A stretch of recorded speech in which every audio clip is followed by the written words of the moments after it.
Hello, everybody. Come on in, get comfortable. We are so excited that you are here celebrating with us another episode of the show today. We are so thankful because you could be anywhere, and we're honored that you've taken the time to be with us for another show today. And I'd like to invite you to take a minute. Click the love button, click the share buttons so that more people can enjoy this show with us today. My name is Jessica Dugas. I'm an intuitive mentor and your host for the next hour, and this is The Breakthrough. It's the spiritual view for your soul and mind, where we dig deep on today's spiritual hot topics and inspire you with stories of those breakthrough moments that change our lives. So what this show is really about is creating the space for people for important conversations. Now, even though I am pretty biased as the creator, producer, / host, / all the things I do in the background with this show, what I love most about The Breakthrough is that we meet you exactly where you are in your journey. Whether you have had a breakthrough moment in the past and can relate to the stories that you hear here. Maybe you are in the middle of a breakthrough moment now and are thinking, how am I going to get through this? And you come here because you're not alone. Or perhaps you haven't had a big breakthrough moment yet, and this show inspires you that you can and will make it through when that time comes. Whatever your story is, we are glad that you've made the time to tune into the show and share some space with us. And we couldn't be more excited that you've made the time for us today. So I want to get into our show today. We've got a little bit of a switch up because we were supposed to have our guest, Caitlin, today. However, she's been unable to attend, but we are still keeping with the same topic, which is postpartum breakthrough. And we're going to be talking to you a little bit today about postpartum depression, about our experiences with depression, because it always amazes me, and we said this so many times last season, how well this show comes together. And we just kind of, we do planning, but it's not like I sit down and analyze every little piece of the show. It just comes together the way it should. And so both panelists that are on with me today and myself have had experiences with depression before. And of course, all have children as well. And so I really think we're going to have a great time discussing this topic today. But first, we have to get our guests on and start the show with our panelists on and start the show with our hot topics today. So first and foremost, we have our declutter coach and consultant with us today. She helps us keep calm and organized, and very, very Virgo on this show. Everybody, please hit the heart button for our friend Heather Clark today. Yay. Heather is here. I love that. Very Virgo. Very Virgo. We all need a little Virgo in our lives. And it's so funny because in my group the other day, I put the poll asking what everybody's sun signs were and how many Virgos I have attracted. I noticed that it's actually. Like, Jessica, get yourself together. I was like, go Virgo. Right. And up next, we have Canada's health and wellness expert. She is our plant-based friend coming to us from the Toronto area. Everybody, please welcome Shoshana Chaim to the show today. Yay. Shoshana is here. All right, Shoshana. So give us some health news today. Like what's in the health world that we need to know today? Well, so it's interesting because, Google can be our friend or it can be our foe. And sometimes we look at Google and we look at it as the almighty powerful. And I had written on social media a couple of weeks ago how children of the age of 10 who have died for other reasons and have had autopsies are actually showing signs of heart disease starting at the age of 10 because of a North American diet. And somebody responded, I hadn't heard about that before, but after a quick Google search, I decided you're right. So that's kind of funny because, we shouldn't rely on Google alone to give us the right information. We should learn how to use resources like PubMed and other, more medical type backgrounds. But I just thought it was funny that I needed Google to confirm what I was saying. But I think that it's something really important to think about, that heart disease is everywhere. It's the #1 killer of men and women. I don't know why I'm smiling. It must be because the camera's on. I'm sorry. But we need to really consider that from a young age, and we can't control what our children do later on. But if we can give them a little bit more hope from when they're younger, then we can watch and hope that it unfolds a little bit better. Well, so it's building those habits when they're young, so that when they are on their own, they're like, oh, my habit is to eat better and to be conscious about what I'm putting in my body. Yeah, and they might stray, like from the ages to 13 to 25, they might stray from that, but they'll have a foundation to come back to. But we've also given them a better foundation at the beginning if we've done that too. So, you know, in health news, you know, that's something that I wanted to kind of put forward to people and have them think about a little bit. Yeah, I think so too. I think that's what I've done around here. I mean, we started on our journey with switching our diet. It's almost been 2 years. You believe that, Shoshana?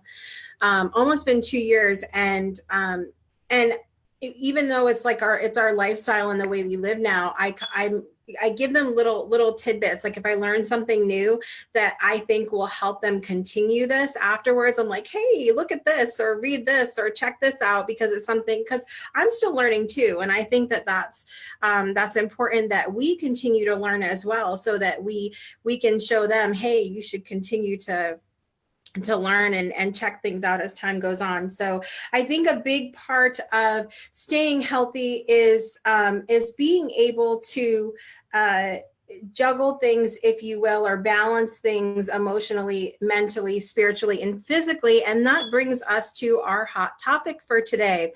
So I saw a graphic from one of our future guests, Lynn Thurman. She's going to be on the show, I think, either March or April. And she had posted a graphic that said, you are exhausted physically and spiritually because the pace created by the system is for machines and not a magical and divine human being. You are enough. Rest. Well, first of all, I completely back up the rest. Take a nap, people. Take a nap if you feel like you need it. And that's one of the biggest things that I'm learning on my health journey, is how important it is for me to put everything away. And even if I don't sleep, to close my eyes and have that kind of, you know, stop trying to scroll, or I'm going to lay in bed and work, like literally unplug from everything and have that rest time. My body, I think I've heard my body say to me, thank you, so many times when I've chosen to do that. I know you guys are both really busy too. So how do you decide, like, am I just busy, or am I taking on a lot? Like, am I juggling too much? Where's the balance there? I think I'm still playing around with that. And, you know, I'll get messages from people that say like, but you have it all together. And I'll be like, whoa, I totally don't want to send out the message that I have it all together all the time, because I have days, like I literally have days where I'm like, okay, like, is this important to me today? Does it need to get done? You know, am I just doing all the things to do them? Or have I sacrificed my relationship with my children today because of all the things that have to get done? And I'm constantly reevaluating what that means on a regular basis. And, you know, being a mom, being an entrepreneur, being an A-type personality, which will come into play later on in the show also, you know, all of those things overlap with each other. But my tea bag this morning told me something along the lines of, whether you get it all done today or not, the future is still going to happen. And I think that is a little bit powerful. See, more reasons to drink tea. Moral of the story: we love tea. We love tea messages. What about you, Heather? Yeah, I was about to say, and like the same, like it's that what looks like, especially with being an online business owner and stuff like that, everyone thinks you have everything together. Like, it's funny because I've actually started posting in some of the groups I'm in, stuff like that, just because I'm the declutter coach. So of course my place must look fantastic. I had a cleaning company, so it must be immaculate. I'm like, are you kidding me? I was like, there are times where I don't want to do the laundry. Like I literally took a picture, and I like in the picture, I put laundry I still don't want to do, laundry I folded I don't want to put away, where I have to do this, and like just little things. Because I'm like, listen, there are times where I'm just like, no, forget it. I know that I just need to shut the computer down, shut the phone off, and go read a book or go lie down or, take my naps that I like to take if I want to, kind of deal. And it's just like, it's that unplugging, like you said, and we all have to do it. Just like, I'm not any different from you guys. I'm not any different from anyone else online. Like if you keep pushing, especially since like, knowing my cycle, going with the moon cycle too, like just all that stuff. And now like, since I've worked with you, Jessica, like about that, I'm like, oh, now it just makes so much more sense. So now like when I'm supposed to rest kind of deal, like according to the moon and stuff like that, I'm like, you know what, I'm going to. Sorry, clients. Sorry, my business can wait. It's still going to be there. Yeah. I think that's one of the things that I've really enjoyed too about when I started really being more mindful of the lunar cycle and how I respond to it is that we don't always listen. We're stubborn human beings at times, and we don't listen when our bodies and our minds and our whole being is screaming at us that we need to rest. And we just push that boundary and push that boundary. We have a habit of that. And so one of the first things that I did as well was when it came time for the balsamic moon, which is that period of time when we're supposed to be resting. It doesn't mean that you take off from life. It doesn't mean for that 3 days of that phase that you grab a bag of chips and plop on the couch for 3 days. That's not what that means. But it's about giving. Okay, well, sometimes it's about giving yourself the permission, though, that we don't always give ourselves to rest. It's about recognizing, hey, oh crap, I've been for the last seven phases of the moon, I have not taken a break. I need to take a break. And so I think that that's really important as well. How do you guys know, like, when is the last time that you guys felt just completely exhausted? And how did you know that, like what happened that told you it was time to take a break? I'll say mine was just not last week, but the week before. It's when I got emotional and I got this, oh my God, I want to burn my entire business down. No, forget it. I don't want to do this anymore. Like it became, and then I was like, and that's when I went, when was last time you actually took, because, you work during the day, like I have a part-time job during the day and stuff like that. And you work at night and you do this. And then all of a sudden it just catches up to you. And I was like, so I just told all of the clients, I was like, I'm taking tonight off. Like I have to, like, and actually one client actually messaged me back. She was like, you okay? Like, is everything? And I'm like, no, it's just, it was me. It was my emotions. I know I was reading my body at that point, as opposed to I wasn't reading the warning signs earlier. So for you, it was kind of that being overly emotional, because you're not typically like a super emotional person. So when that emotion kind of took over, you knew, okay, something's up here. Yeah, exactly. Like I'm more grounded, like, the Virgo I am, as we said earlier. But yeah, so that's when I figured out, I was like, okay, what, because I had to step back and go, what does this mean? Like, what is going on? Why am I like this? And that's when I counted like how many days in a row that I would just go. And I went, okay, now I need to not go. Yeah. What about you, Shoshana? So the same with me a couple of weeks ago, but I'm happy to say that this time is a little bit more proactive, where I saw the emotions in the house rising and I saw my own emotions rising. And I kind of said, okay, I don't have an appointment or the time to go and get a massage or, like do one of those bigger acts of self-care. And I was like, my husband happened to be out that night. And I told the kids, you're going to get into bed. Mommy's going to give you a 3-minute snuggle tonight. And I'm going to take a bath. And it's not something that I do very often. I knew that I needed to do something for myself. The things that I would typically do for myself just couldn't fit in the schedule for one reason or another. And I needed it now and then. And that's what I did. And, it turns into listening time and meditation time and reading time and, the opportunity to love myself and know that if emotions are starting to rise around me, that I have to be more grounded to deal with that before I jump on that boat too. So that's what I did. And I'm proud of myself for doing that.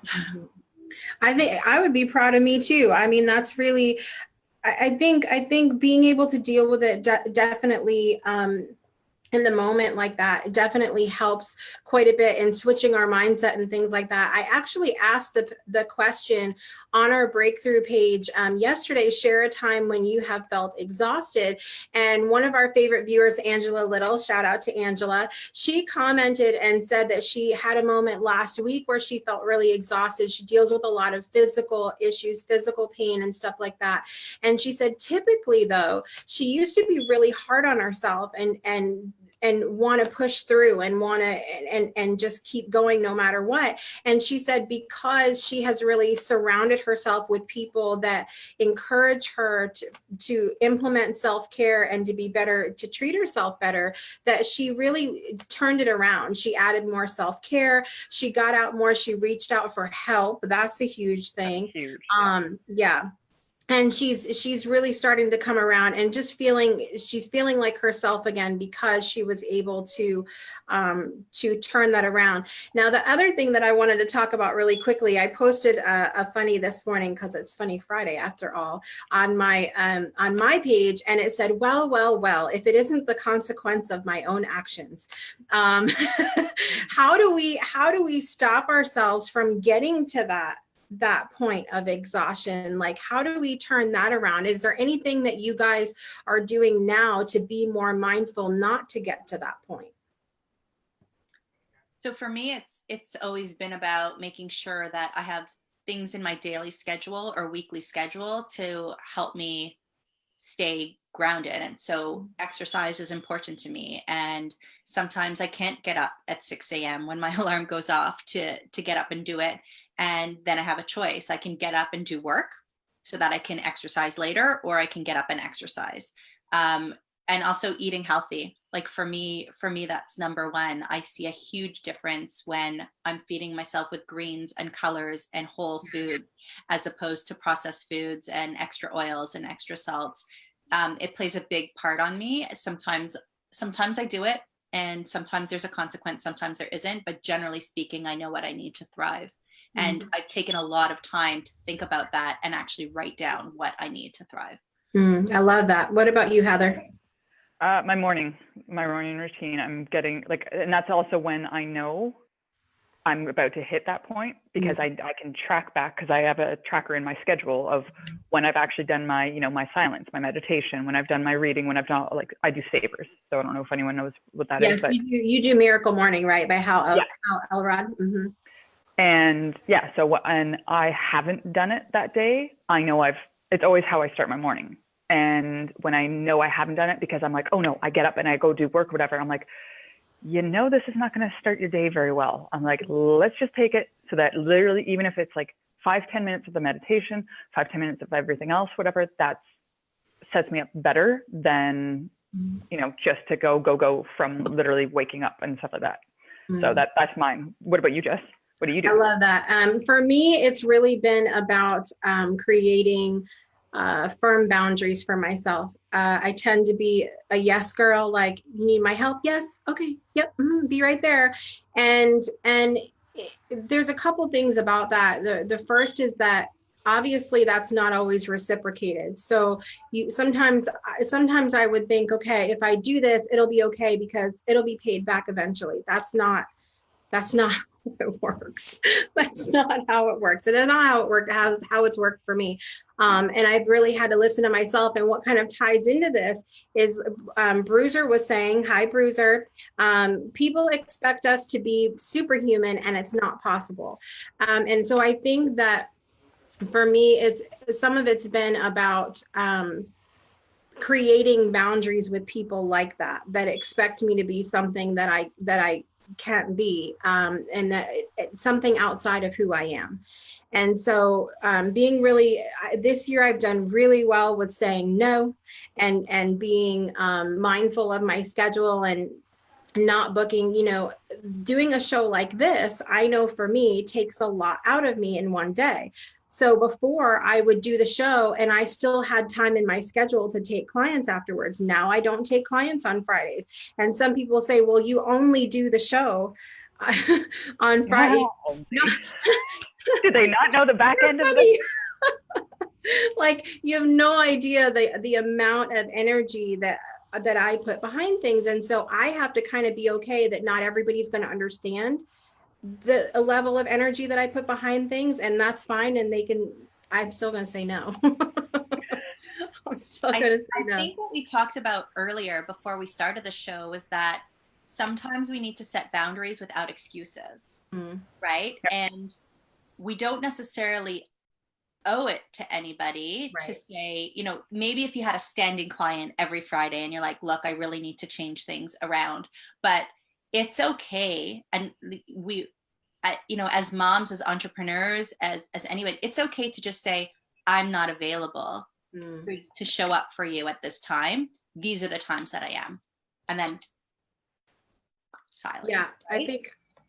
I think that's a big thing that I'm starting to get through, is just being able to say no instead of no because, you know, and not feeling like I have to give some kind of reason. And like you said, you know, there's circumstances where if it's a longtime client, or if it's like your best friend that you're talking to, or something that where you know, you want to offer that, then you can, but you shouldn't feel like you're obliged to offer that in any kind of way.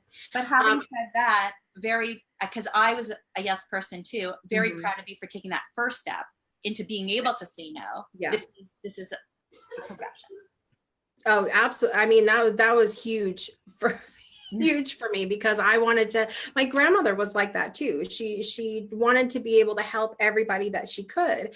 And so anytime anybody would ask her for something, it would very, very rare occasions would she say no.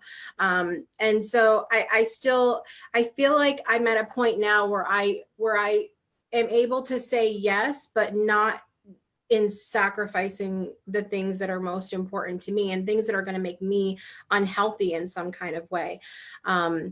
So I think that good for everybody that is being able to say no and schedule things in for themselves. That's important. And if you're not doing that, make sure for sure that you start doing those things so that you can not be pushing yourself to the point of exhaustion so much. I think this was an awesome topic. I know that Angela and Jewel and Linda are joining us, and Crystal. Thank you guys for chiming in. And I encourage you to continue leaving comments about this topic after the show, even if you're on the replay, and we will, of course, chat with you in the comments later on as well.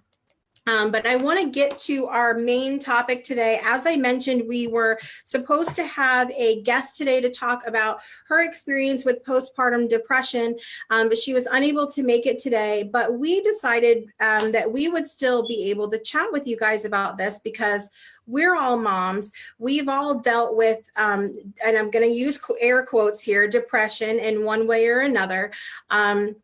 And so we can just have a conversation about this today. I would love to know if anybody watching, to start us out, has ever dealt with postpartum depression, or even just depression in their lives, or if you've known somebody that has. Please comment and chat with us, and we will have the conversation with you as well. So who wants to start us off? I think, Shoshana, you want to share a little bit with us about your experience with it? Sure. So when I had my first child, I hadn't had any experience with depression or anxiety before. I mean, I think that we all have bad days and all have bad ruts, and, you know, question like, do I have a touch of a problem here? But it would always go away. But then after I had my son, there was this huge anxiety that was on me all the time, and I was crying all the time, and I couldn't watch the news, and I couldn't watch movies that had any sadness in it, and I couldn't listen to other people's stories anymore of how they've had a bad day. And it just got to the point where I was so deprived of sleep and deprived of joy. I felt like I deprived of joy, and they literally wiped me off the kitchen floor with water around me, and those water were tears. That's how bad I had let it get, not understanding what was going on, not knowing what to look for, not ever really hearing the words postpartum depression before. I mean, we're taught everything. We're taught everything about math and science and, you know, how to throw a ball, but nobody prepares us for parenthood. And although it looks different for everybody, and we don't want to say, here's postpartum depression, now go get it. Just to have been aware of some of the signs of what to look for. And they say sleep when baby sleeps, but like, okay, then when am I supposed to cook? Like, it needs to be brought home so much harder to say, these are the consequences that may arise if you don't take care of yourself properly, if you don't ask for help, if you're too A-type and stubborn to not do it all yourself. And that's where I was. And I ended up medicated, and I ended up feeling really like I failed, and it wasn't a good feeling at all. Yeah, I saw a post on Facebook. I mean, it wasn't very, I see it it's one of those ones that makes the rounds, right? We see it popping up every now and then. But it said that we should throw a postpartum shower for mom, like, and give her baby, like take the baby and do laundry and cook something and all of this stuff to take care of mom, because it really is like, especially now, if your birth goes well and you went to a hospital, you be home the same time. And I know here we're sort of in the midst of a lot of hoopla here about birth in general, because we finally, I think 2 weeks ago, midwives were just decriminalized here in the state of Alabama. You could not have a baby at home with a midwife without the chances of her being arrested for helping you. And so there's a lot of people, because of issues, Alabama actually, and I believe this is still accurate, but please correct me if I'm wrong in some kind of way. I believe Alabama has one of the highest infant mortality rates in the nation. And so that's why many people are choosing home birth. So whether you're choosing home birth or whether your birth experience went really well in the hospital, like baby comes out and that's it. Like you don't have, the kind of time that I think people have had other places. And I know it's different for you guys in Canada too, as far as like how much time you get off from work and things like that. Like here, it's expected to be, I mean, you just turn around. I took the full year for each of my children. So I had somebody come over to buy some children's books for me the other day, and she said it was just changed to 18 months. Wow. 18 what? months. And that's my US friends, that is the way that it should be. That is the way that it should be. So I know that, as you know, at 1 year, what we got was a specific percentage of your salary up to a certain point, paid for by the government, keeping in mind that our taxes are 40%. So our taxes on a regular basis are that much higher. But that's what we were paid. I don't know if the pay goes for the full 18 months or if it's just the ability to take it without losing your job. But whatever it is, that's great.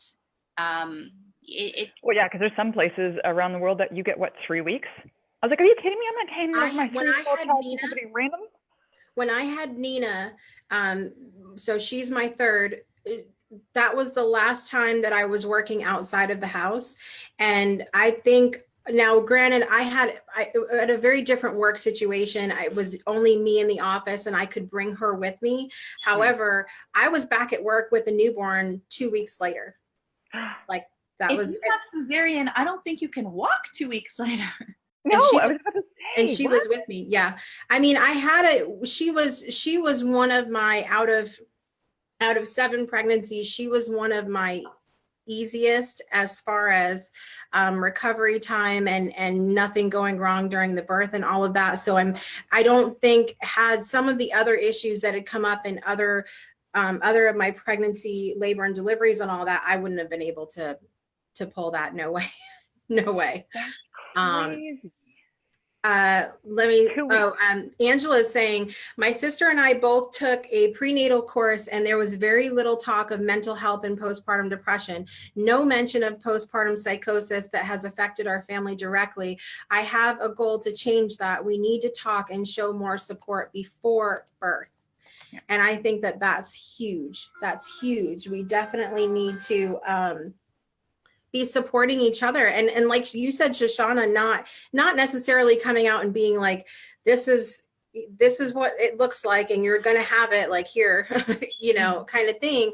But to say, this is like, gather your support system now, learn tools now before baby comes and, all the craziness happens. Heather, talk to us about what your experiences have been after birth with your children. Okay, so my son, both my kids I had naturally, but I was at the hospital. So I chose to go to the hospital. Their dad and I, whatever, et cetera, we made a choice to go to the hospital because I wasn't aware of like the whole midwife thing. So had I had kids today, what I know today, definitely would have gone midwife. But again, my experiences at the hospital were fantastic. Both hospitals, like my son was born in one hospital, my daughter was in another. My pregnancies were fantastic. The only thing that was different with my daughter versus my son not only, but is the fact that with my daughter, we were not at all prepared for her to show. She was due, I think 2.5 or 3 weeks later. Mm-hmm. I went to the doctors and, of course the doctor, they do the checks and stuff like that. And I was like, and then all of a sudden I looked at my doctor, I'm like, was that my water that just broke? And so let me just tell you what we did 3 days prior to that day. That was the 7th. It was, I think 3 or 4 days prior. I think it might've been 4 days prior. We had just moved into our brand new home. That's a lot. So it was a lot. So we had thought, okay, great. Like as we're moving, and of course it was in Canada, worst snowstorm that day. So of course, the move did not go as smoothly as, this Virgo wanted it to be.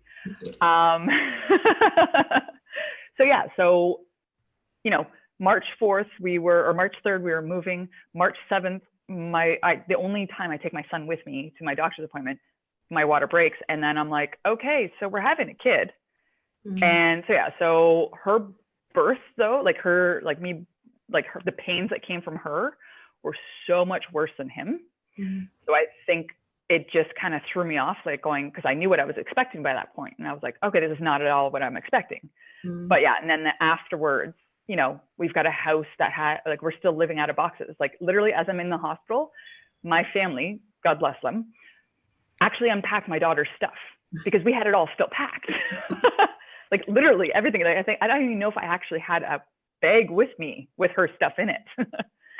And we were not ready because my mind was somewhere else. We were getting, finances figured out for the new home. We were figuring out, okay, my son's now adjusting to a new home, new place, all that stuff. So it was so it was just a big, huge thing. And of course, God bless both my children. They adapted it to everything very well. They didn't care. My daughter didn't care that, she's half her stuff still wasn't unpacked. That shirt crib wasn't there because she was sleeping beside mom in the bassinet and stuff. But it was definitely a different experience, the second round and then the first round, just because of with my son, I was expecting him. I was like, okay, not only was I expecting him, he actually was born on the day on his due date. So, and that, how often does that actually happen? Way to be a Virgo kid. Way to just show up. He's Virgo too, by the way. Just everything was properly planned with him. Everything was we had things planned. We had all whatever. With her, it was she showed up whenever she wanted to, kind of deal. And so that threw me for a loop. And I wouldn't say that it was postpartum depression at all, right away or anything like that. And I don't think I've never actually got diagnosed. I never got anything. I got diagnosed by others that's what it was. But for me, it was, I definitely did see, I have had depression when I was younger, a teenager and stuff like that. So I did see those things now that I look back, but I don't know if it was to the nth degree where I was, somebody was picking me up off the ground because, the water that was on the ground was actually my tears. Yeah. Like that saddens me for the fact of to see another human, a mom, to be in that, situation and not know what to do. And I think that's why I'm glad that we're still having this conversation, because it's like, listen, it's okay that it happens. Like there's so many people that think it's a shameful thing, and I don't think it is at all. Like, you're just a new mom, no matter whether it's your first time, your 20th time, whatever. It's still your body adjusting. It's you adjusting. It's the family adjusting. And I definitely condone anyone who reaches out for help, who needs that help, who gets that help, to don't be shameful of it at all whatsoever. Yeah, I think we've been really lucky. I think there's been a few different celebrities who have dealt with postpartum depression that have come out and talked about it, which I think is fantastic, because even though I don't particularly follow celebrities in that kind of way, I think they have the platform to speak in a loud manner about the issue. And I think that there's a lot of countries that are doing great things, like Canada, that are giving that extended time that I feel like moms need. I think a lot of it is can be circumstantial, like you talked about, Heather. I know that there's been in my experiences in birth, so all of mine were so different. But my very first pregnancy, I lost a child. So that anxiety that was created in that moment, when I worried the entire pregnancy with my oldest son now, I worried the whole time that something was going to happen. And I mean, at the time I was so young too, and just, worried about everything. And you worry, I think, especially as a first time mom, you worry, like, what's this going to be like? And what am I going to be like? And what's the baby going to be like? And am I even going to survive this? Am I going to be a good mom? Whatever that looks like for you. And so on top of that, I had so much anxiety from the pregnancy before that I was just in a really, really bad place. Like Heather, I was not diagnosed with postpartum depression because I had already previously been diagnosed with depression anyway. So it wasn't like we needed some kind of double depression diagnosis, I think. But that was really when anxiety had gotten really bad for me as well. And I almost feel like anxiousness has been more, like postpartum anxiousness has been more an issue for me than really any kind of overwhelming feeling of sadness or anything, or feeling depressed. It's more been just worry in general. Like, am I doing the right thing? And I think as a consequence, getting a little bit sad or emotional or depressed about the anxiousness, about questioning myself, about questioning the choices that I've made, about questioning, about even that thought of, should I have even had this baby come into my mind? That had me upset. That had me to the point of where I would sit and I would cry, not because I had the baby, but because I had that thought, because I had the thought of, should I have even, gone down this road? And so I think that I'm really excited that for this season, we're going to have a few different instances where we're going to talk about this topic of being a mother. And we're actually going to be having my friend Kate on, who's local here in Alabama to me. And she is one of the ones, as I mentioned last week in our overview of the season, she's one of the ones that has been fighting so hard for the midwife laws here, because she actually lost her daughter just a couple hours after birth.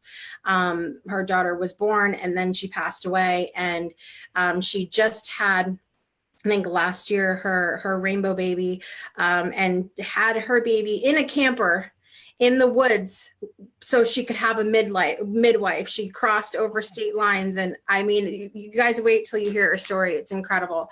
But I think she has dealt with a lot of the same thing that I'm talking about, which is that anxiety that can somehow take over, or sometimes take over when we question things about motherhood. I want to check in with comments as well. I know that Bruiser also was talking about having dealt with depression before, and Angela also continuing to talk about what she has been through with her family as well.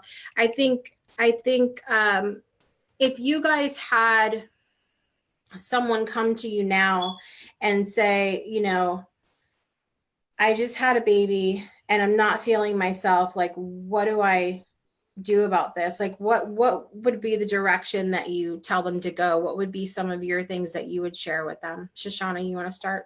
Yeah, so I think the important thing here to recognize is, although we're talking about postpartum depression, you don't need, like, you guys didn't have a diagnosis. You don't need a diagnosis. If something feels off, if you're not feeling your best, it doesn't matter what that is.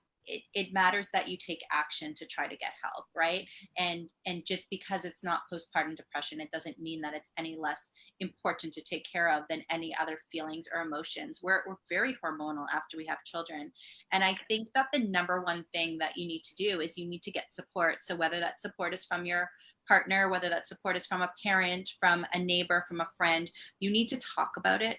And you need to put a plan of action, because just talking about it, just saying it, just recognize it yourself is not going to be that breakthrough that's going to turn things around. And for some people, it's going to turn around easy. For some people, it won't. So whether you're joining some kind of course for life after baby, or getting a mom group together where you can talk to other moms about it, or, you know, squeezing finances so that you can get some help in the house once a week, or asking, you know, instead of, you know, we talked about, you know, a baby shower. We have, in the Jewish religion, we have baby showers after the baby is born, because we want to make sure that everything goes smoothly and everything's okay. And we don't have a house full of things in case something goes wrong. So instead of having that shower party, maybe if each of those people can commit to 2 hours on a Sunday or 2 hours on a Monday to come over and hold the baby,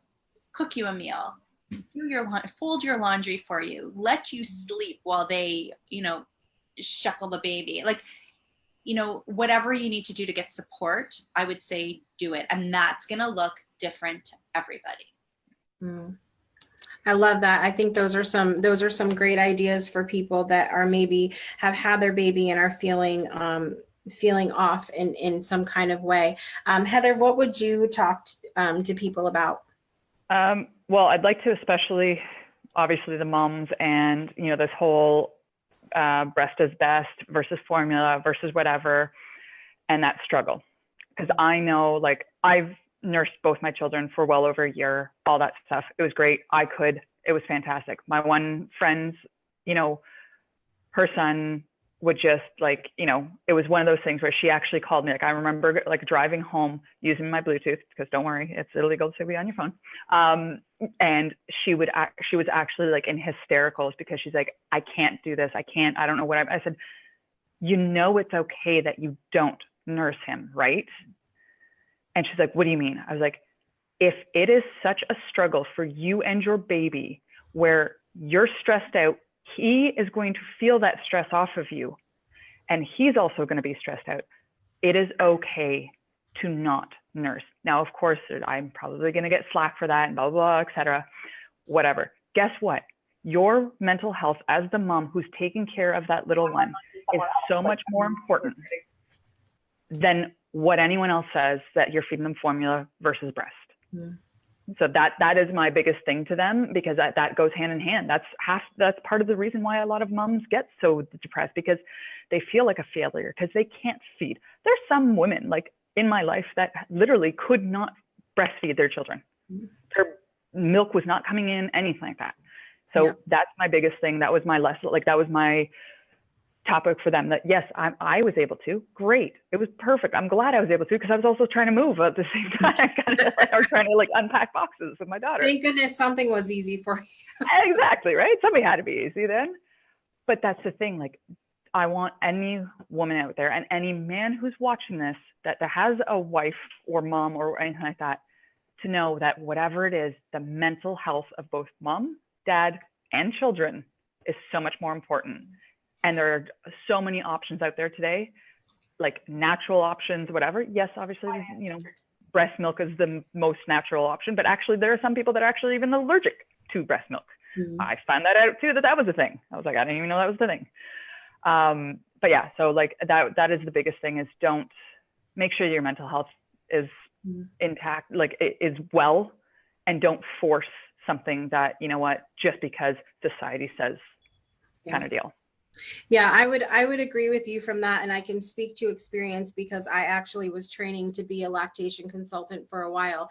And that, coming from me, I have something called IGT, which is called insufficient glandular tissue, where my body does not produce enough. I can nurse, but not enough to sustain a child. I've never been able to, not one child. And it was actually something, I don't know if anybody's aware of this, but in order to become an IBCLC, which is an international board certified lactation consultant by La Leche League, you have to have, now it may have changed since then, but at the time you had to have fully breastfed a child without supplementation in order to do that. And at the time, that was something that that sort of contributed to how I was feeling because I've never been able to do that. But I had the heart to want to serve other women to be able to do that with their own, but it was not allowed for me to be able to do that. So I think that what you're saying about that is important. And as far as that's concerned, there's so much help out there. There is so much help out there to be able to nurse. We actually were blessed with 2 children to receive donor breast milk from people that were able to donate just on a personal level, because when you can't receive from a milk bank unless your child has diagnosed medical issues. So unfortunately, even if mom has diagnosed medical issues, you can't, unless it's a situation where you're, I mean, it's something extremely serious, but even being diagnosed with not being able to produce enough milk, you cannot receive milk from the milk bank, which is really interesting too. I think we've brought up a lot of really good things today, and the biggest things that I want to share are for moms that are going to be expecting in the future or are expecting right now, and that's to really get yourself set up now. You don't have to go down the road of learning all the things about postpartum depression, because I don't necessarily think that that's the best thing to do. However, I think if you have yourself prepared now, where you have that support system in place, if something ever does come up, then you have people there that will help you and recognize and be there to be a support for you. The other thing that I'm going to say that I'm sure I'm going to get slapped for is don't read parenting books. I didn't even have time to. I don't like them, and I don't recommend them, because I can tell you, in having 6 children, that every baby, every pregnancy, every delivery experience, everything surrounding your child is so different, child to child to child, that there is no way that these books can get it all right for you. And what I had found, the reason I am very outspoken about this, is because when I read them, I felt like I was doing all the things wrong. Because I felt like, in reading that this is what you're supposed to do, if I didn't feel in alignment with that, or if I couldn't do that, or whatever my situation was, I felt less than. And that's my own thing I dealt with. But I do know that a lot of other moms have felt that too. A lot of other moms have read things from other people and thought, am I just what am I doing wrong here? So that's my little PSA is don't read the books, though I'm sure that's going to come back and bite me as well. Do you guys, let me check in with I keep hitting the button here and I keep talking and hearing Heather talk again. Bruiser was saying it feels like society does not have our best interest in mind, and I think those of us on here will agree with you in many aspects of that. Angela said, I read a lot and then had to do my own thing anyway half the time. As a perfectionist myself, not good to read too much. I think a lot of us can get, even if we're not naturally perfectionists, I think that becoming a mom can make us a little like nitpicky about ourselves and other parts of our lives. So I would agree with you there too. Or a competitive personality. Yeah. Do you guys have any final thoughts or anything that you want to share with everybody today about your experience, or if anybody's going through anything? Is there anything you guys want to leave everybody with today? I also just wanted to add like a quick little thing of the birth plan and how some people have it so rigid that whatever. So when something falls off, guess what? Baby's going to come however baby wants to come. I'm somebody who had a baby that wasn't even supposed to come for another 2.5 weeks or whatever. Yep. And my girlfriend had a baby that she decided to come, I think it was like 2 months early. Baby's going to come. That was not her plan. That was not my plan. You know, my plan was not to, you know, have a baby 4 days after moving into our house for the first time. Like, so have the plan, but be flexible. Plan will flow. Releasing expectations for the, I mean, I can speak to that too, but that's another show. What about you, Shoshana? Well, for me, I went into my doctor's office and I said, when do we talk about the birth plan? And he's like, don't spend your energy worrying about your birth plan. If you have energy, spend it figuring out what you're going to do when you bring this little baby home, because I knew nothing about babies. And my son came 5 weeks early and he was the first. And we didn't have anything. We had bought 2 days before, we had bought the bucket, we had bought the car seat, and like that's all we had. And it all worked out. So whatever your plan is, go with the flow, know that it's going to work out, and know that hormones play a huge part, and that it's none of this is a sign of weakness when you have anxiety or depression that go along with it.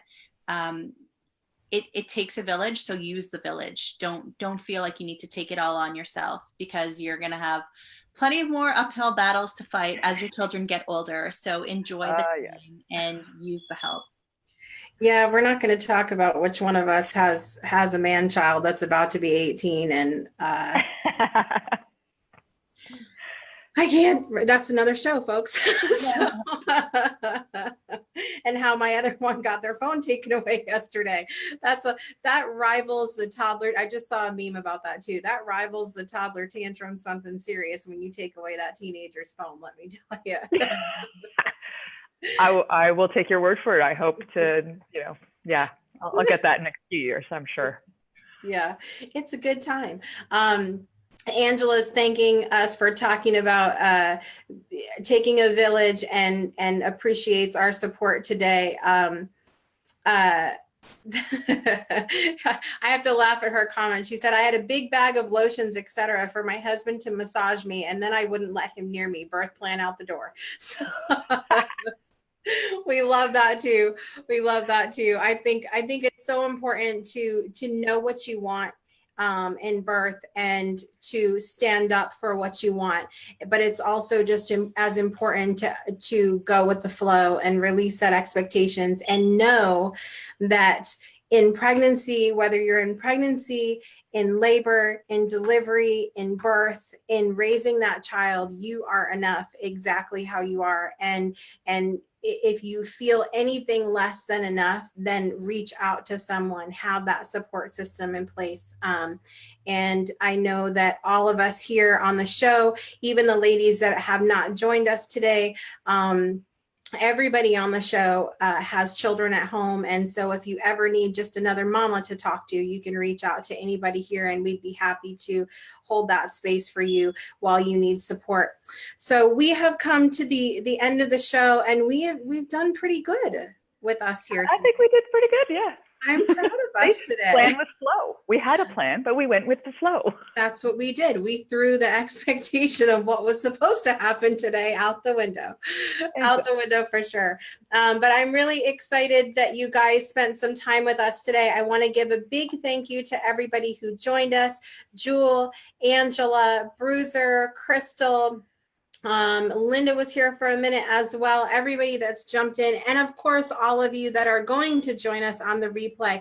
I just want to give you guys a big shout out to those of you that are replay watchers, that you take the time to put that hour in your schedule and watch every single week. We love you so much, just as much as if you were here live with us. So please be sure that you comment and leave us hearts, leave us comments, and we're happy to engage with you after the show as well.